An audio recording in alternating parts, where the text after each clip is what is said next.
अस्सलाम वालेकुम स्टूडेंट्स, आज हमारा चौथा लेक्चर है इसी टॉपिक को। आज बहुत छोटा सा लेक्चर है क्योंकि आपको इसके एंड पे मैं थोड़ी सी असाइनमेंट दूंगा करने के लिए, तो इसलिए आज बहुत छोटा सा लेक्चर है। आज हमने पढ़ना है calculation of creatinine clearance from serum creatinine concentration. हम कैसे क्रेटिनिन को कैलकुलेट करते हैं सीरम क्रेटिनिन से। तो हमारे पास क्या क्या मेथड्स हैं उस बारे में हम बात करेंगे। ठीक हो के बाद हम मुख्तलिफ मेथड्स को इस्तेमाल करते हुए जो डिपेंड करते हैं एज, हाइट, वेट और जेंडर्स के ऊपर, तो हम क्या करते हैं उससे क्रेटिनिन क्लियरेंस को निकाल लेते हैं जो हमारे पास ml पर मिनट के हिसाब से आती है। ठीक है, सबसे पहले बात करें अडल्ट्स में से, ये बहुत मोस्ट कॉमन फार्मूला है, कॉकक्रॉफ्ट का फार्मूला। आप लोगों ने क्लिनिकल में भी पढ़ा होगा, इसके थ्रू हम निकाल लेते हैं। ये फार्मूला बेटा मेल्स के लिए है, लेकिन जब फीमेल्स के लिए होते हैं ना तो हम मेल्स ही का उस फॉर एग्जाम्पल हम निकालते हैं उसको मेल्स के ही हिसाब से हैं और उसका 90% कंसीडर कर लेते हैं, या और कुछ हॉस्पिटल उसको 85% पढ़ते हैं। लेकिन आपने शायद क्लिनिकल में पढ़ा होगा, ये आपका पहला क्वेश्चन है, यहाँ पे फीमेल्स के केसेस में एक फैक्टर लगता है। ठीक है, आपने मुझे बताना है वो फैक्टर क्या होता है, मतलब उसका नंबरिंग क्या है। दोबारा रिपीट कर रहा हूँ, कॉकक्रॉफ्ट फार्मूला ये है। नॉर्मली हम क्या करते हैं, हम इसी फार्मूले से मेल का निकालते हैं और इसी फार्मूले से हम फीमेल का भी निकाल लेते हैं, लेकिन फीमेल के केस में जितनी भी वैल्यू आती है हम उसका 90% लेते हैं। फॉर एग्जांपल एक फीमेल थी, मैंने उसमें ये पुट किया तो उसका इधर 100 mg पर लीटर आया, पर मिनट आया। ठीक है, तो मैं उसको कंसीडर करूंगा 90 mg, हम उसको 90% कंसीडर करें। लेकिन कुछ गाइडलाइंस में क्या हुआ है कि इसके आगे एक फैक्टर लगा दिया गया जिसकी मदद से हम डायरेक्ट उसका फीमेल का करते हैं। वो आपने मुझे देख के बताना है, आपने शायद क्लिनिकल में देखा भी होगा। नेक्स्ट हमारे पास जो मेथड है वो है सेयर्सबैग-नेल्सन मेथड।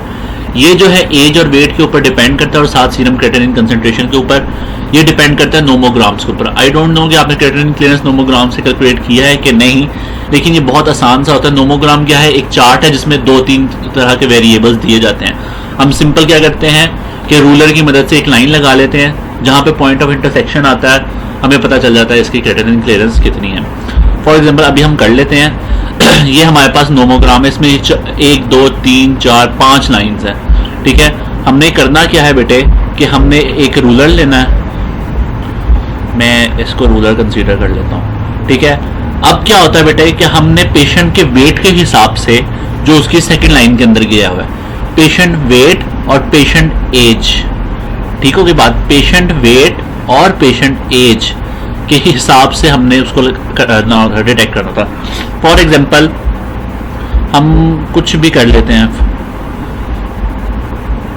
वो यही गिर गया, हमारे पास ये रूलर आ गया हमारा। अच्छा, मैं कहता हूँ वेट पेशेंट का 80 है और थोड़ा सा और नीचे कर लेते हैं।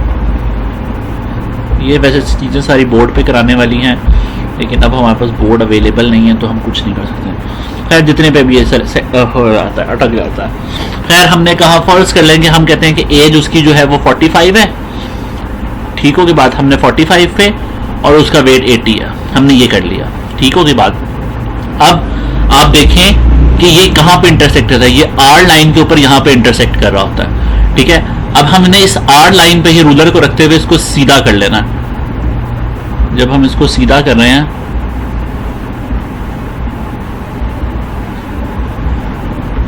तो हमारे पास देखें क्या क्लियरेंस भी पता चल जाएगी, ml पर मिनट कितनी है, और सीरम क्रेटिनिन, पहले हमें सीरम क्रेटिनिन पता चल जाएगा और इसी से हम क्लियरेंस भी निकाल लेंगे।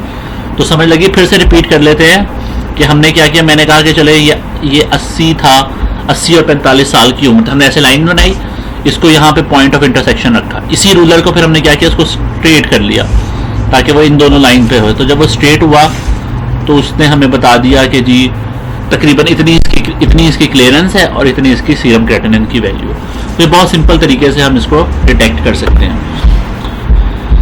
इसके बाद क्रेटिनिन क्लियरेंस है चिल्ड्रंस के अंदर। ठीक है, ये शेवर्ड्स ने दिया था, ये डिपेंड करता है बॉडी लेंथ और सीरम क्रेटिनिन के ऊपर। बेटे हम 0.55 को मल्टीप्लाई कर लेते हैं बॉडी लेंथ जो भी सेंटीमीटर में आती है। ठीक हो की बात। और इसके अंदर जो ये फैक्टर हमने 0.55 डाला है, ये किस लिए यूज होता है, जब हम लेते हैं एज ऑफ चाइल्ड 1 से लेकर 12 तक, तब हम ये फैक्टर यूज करते हैं। ठीक है, हमने सेंटीमीटर में डालना है। ठीक है, जितने भी हाइट है उसको हम सेंटीमीटर में कन्वर्ट करके क्रेटिनिन क्लियरेंस का डिटेक्ट करेंगे तो वापस आंसर आ जाएगा। इसके बाद ट्रॉब एंड जॉनसन का भी मेथड है बेटा, ये भी क्या है, नोमोग्राम का मेथड है। हमने अडल्ट के भी एक फॉर्मूला वाला, एक नोमोग्राम, चिल्ड्रन का भी एक फॉर्मूला वाला और एक नोमोग्राम वाला पढ़ा है। ये है इसके, इसलिए बिल्कुल सिंपल सा है, ठीक है। ये हाइट के हिसाब से है, हमने वही करना है कि क्या करना है कि हमने क्रेटिनिन क्लियरेंस को प्रिडिक्ट करना है। तो हम क्या करेंगे, हाइट और सीरम के दरमियान, सीरम क्रेटिनिन के दरमियान क्या करेंगे, एक लाइन बनाएंगे जहां पे वो इंटरसेक्ट करेगी, वो उसका क्रेटिनिन क्लियरेंस होगा। फॉर एग्जाम्पल हम फिर से करके देख लेते हैं। फर्स्ट करेंगे, आपका एक रूलर है, मैंने इसको यहां पर रख लिया, ठीक है। अब सीरम क्रेटिनिन जो है 1.4 है और उसकी हाइट इतनी है, ठीक हो गई बात। हम हाइट से करके जितना भी हिसाब, हमें हाइट और सीरम क्रेटिनिन हमें पता चल जाता है, हम उसको ऐसे करते हैं। तो हमारे पास देखिए क्रेटिनिन क्लियरेंस इसका तकरीबन पॉइंट ऑफ इंटरसेक्शन पे ये 60 आ रहा है, तो इसका जो क्रेटिनिन क्लियरेंस होगा वो इतना ही होगा, ठीक है। सो इजी से है, इतना कोई खास मुश्किल नहीं है। नेक्स्ट है हमारे पास estimated glomerulus filtration rate using modification of diet in renal disease. बेटा ये एक नया मेथड है जिसकी मदद से MDRD, ठीक हो गई बात, जिसकी मदद से हम क्या करते हैं, हम एस्टिमेटेड ग्लोमेरुलस फिल्ट्रेशन रेट निकाल लेते हैं। इसका भी एक फॉर्मूला है सिंपल सा, EGFR is equal to 175 multiply by C creatinine clearance raise to power -1.154 into age, उसको भी रेस टू पावर करेंगे और मल्टीप्लाई कर देंगे 0.742 से अगर वो फीमेल है, और अगर वो अमेरिकन मेल है तो उसको इससे करेंगे, ठीक है। अमेरिकन मेल्स में थोड़ा सा फर्क आ जाता है, इस वजह से। इसकी आसानी क्या है बेटे कि हमें इसके लिए weight, height, body surface area, इन सब की जरूरत नहीं पड़ती, इसलिए ये जरा इजीएस्ट मेथड है as compared to other method, ठीक है। अब हमारे पास एक और इक्वेशन है, chronic kidney disease epidemiology collaboration ने एक और इक्वेशन दी थी, वो ज्यादा थी, वो आपकी बुक में खैर बताई नहीं गई, इतना ही काफ़ी है, आपको जितना पता होना चाहिए। लेकिन आज भी सबसे ज़्यादा जो फ्रीक्वेंट मेथड है जो हम इस्तेमाल करते हैं हॉस्पिटल्स के अंदर, वो आपका कॉकक्रॉफ्ट का ही फॉर्मूला है, ठीक है। अब बात कर लेते हैं कि हमारे पास क्या क्या नॉर्मल वैल्यूज आ जाती हैं। नॉर्मल GFR इतना है, माइल्ड डिक्रीज इतना इतना इतना, ये सारा आपका टेबल बना हुआ है कि एस्टिमेटेड कितना आ सकता है। अच्छा, ठीक है, मतलब ये बताया गया है कि आपकी GFR अगर लेस देन 90 आए तो इसका मतलब है वो, मोर देन 90 आए इसका मतलब है वो नॉर्मल है। अगर वो 60 से लेके 89 के दरमियान आया तो वो माइल्ड डिक्रीज हुआ है, ठीक है। 30 से लेके 59 आया तो मॉडरेट डिक्रीज हुआ है, 15 से 29 आया तो स्वेयर डिक्रीज हुआ है, और अगर लेस देन 15 चला गया तो आपको ESRD है, यानी एंड स्टेज रीनल डिजीज है, आपको डायलिसिस चाहिए ही चाहिए, ठीक है। इसके बाद है comparison of methods for the measurement of GFR, ठीक है बेटा। MDRD लेटेस्ट मेथड है, लेस बाइस्ड है, ओबीस और डायबिटिक पेशेंट के लिए भी रखा जा सकता है। अब जैसे देखिए ना, ओबीस का क्या होता था, बॉडी सरफेस एरिया बढ़ जाता था, वेट बढ़ जाता था, तो थोड़ा सा फर्क आ जाता था जैसे हम कॉकक्रॉफ्ट में डालते थे, ठीक हो की बात। तो इस मेथड के जरिए, क्योंकि हमें इतना इसमें जरूरत नहीं है बाकी सब चीजों की, तो ये ज्यादा एक्यूरेट है, लेकिन हम फिर भी कॉकक्रॉफ्ट को ही इस्तेमाल करते हैं क्योंकि हम समझते, क्योंकि MDRD मैंने आपको बताया कि वो जरा लेटेस्ट मेथड तो था, लेकिन वो इतना ज्यादा एक्यूरेट नहीं हो सकता ना, ठीक हो की बात। सॉरी, वो ज्यादा एक्यूरेट है, कॉकक्रॉफ्ट मेथड लेस एक्यूरेट है, ठीक हो की बात। तो हम तो अगर दोनों का कंपैरिजन करें तो दोबारा से कर लेते हैं। MDRD मोर रिसेंट है, कॉकक्रॉफ्ट जरा पुराना है, ठीक हो की बात। इसके अलावा जो ये MDRD है वो लेस बाइस्ड है, वो उसमें ज्यादा बाइसनेस आ जाती है कॉकक्रॉफ्ट फार्मूले के अंदर, ठीक है। MDRD ज्यादा एक्यूरेट है एज कंपेयर टू आपका कॉकक्रॉफ्ट के, लेकिन हम बोथ मेथड्स को यूज करते हैं, ठीक है। लेकिन ये बोथ मेथड्स के अंदर क्या है कि ये दोनों मेथड लेस एक्यूरेट होते हैं हेल्दी सब्सटेंसेस, हमारे हेल्दी सब्जेक्ट्स के अंदर।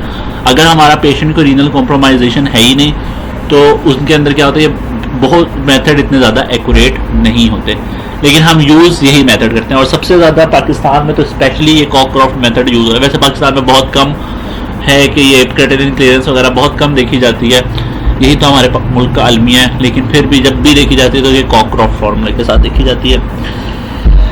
इसके बाद हमारे पास कुछ फैक्टर अफेक्टिंग क्रेटिनिन जनरेशन है बेटा। एज की वजह से क्या होता है, वैसे डिक्रीज हो जाती है, फीमेल सेक्स है डिक्रीज हो जाती है। रेस में बात करें तो ब्लैक्स की इंक्रीज हो जाती है, हिस्पैनिक्स की डिक्रीज हो जाती है। आपने मुझे देख के बताना है हिस्पैनिक्स किनको कहते हैं, कौन सी कौम को हिस्पैनिक्स कहते हैं। एशियन में भी डिक्रीज हो जाती है, ठीक है। बॉडी हैबिटस क्या होता है, मस्कुलर में इंक्रीज है, एम्प्यूटेशन में डिक्रीज हो जाती है। ओबेसिटी में कोई चीज नहीं है। क्रॉनिक इलनेस में, क्रॉनिक इलनेस की बात कर ले तो malnutrition, inflammation, deconditioning, cancer, severe cardiovascular disease, hospitalize patient, इन सब में डिक्रीज हो जाती है। तकरीबन सारी तरह की डिजीज में ये क्या हो जाती है, डिक्रीज हो जाती है। आज के लिए आपका इतना ही है। अब क्यों आज थोड़ा सा दिया है, क्योंकि कल आपको है असाइनमेंट। आपने वो असाइनमेंट क्या है, बहुत छोटी सी असाइनमेंट है, घबराना नहीं है, ठीक है। आपने अपनी बुक का पेज नंबर 7 समथिंग है, मैं 1 मिनट आपको कंफर्म कर दूं, इट इज 780 है मेरे ख्याल से, 782 के ऊपर आपकी प्रैक्टिस प्रॉब्लम्स में 2 प्रैक्टिस प्रॉब्लम्स हैं इसकी, ठीक है। सॉल्व भी हुई हैं, आपने उसको एक दफ़ा खुद से करना है और मुझे दिखाना है, ठीक हो। के बाद मैं देखना चाहूँगा आपके को समझ आया है कि नहीं, ठीक है, क्योंकि आपको पता है आपके न्यूमेरिकल्स आते हैं तो आप न्यूमेरिकल्स लाजमी करने हैं। इसके अलावा आप बुक की एक्सरसाइज पे जाएं, ठीक है, जो कि आती है आपके कौन से ऊपर, पेज नंबर 8-10 के ऊपर, ठीक है। 8-10 के ऊपर आपकी एक्सरसाइज आती है। इस एक्सरसाइज में से भी आपने पहले 2 सवाल, ठीक हो, के बाद पहले 2 सवाल करके आने हैं। देखिएगा आपको समझ आती है। पहले 2 नहीं, सॉरी, आपने करना है छठा, याद रखिएगा, छठा वाला सवाल करना है और दूसरा, चौथा और छठा सवाल। एक्सरसाइज में पेज नंबर 8-10 के ऊपर आपने चौथा और छठा सवाल करके आना है, ठीक हो। के बाद आज के लिए इतना ही है, आपने चौथा और छठा सवाल कर आना है, ठीक है। ये उतने ही फॉर्मूलाज में से हैं जितने हमने किए हैं, उससे आगे में से अभी कोई भी नहीं आता। तो आपने ध्यान से चौथा और छठा करके आना है सवाल, ठीक हो। के बाद ये आपकी 4 सवालों के असाइनमेंट है, आपने उसको करना है, इसलिए छोटा सा लेक्चर दिया है आज मैंने। ओके बेटे, थैंक यू सो मच, अल्लाह हाफिज़।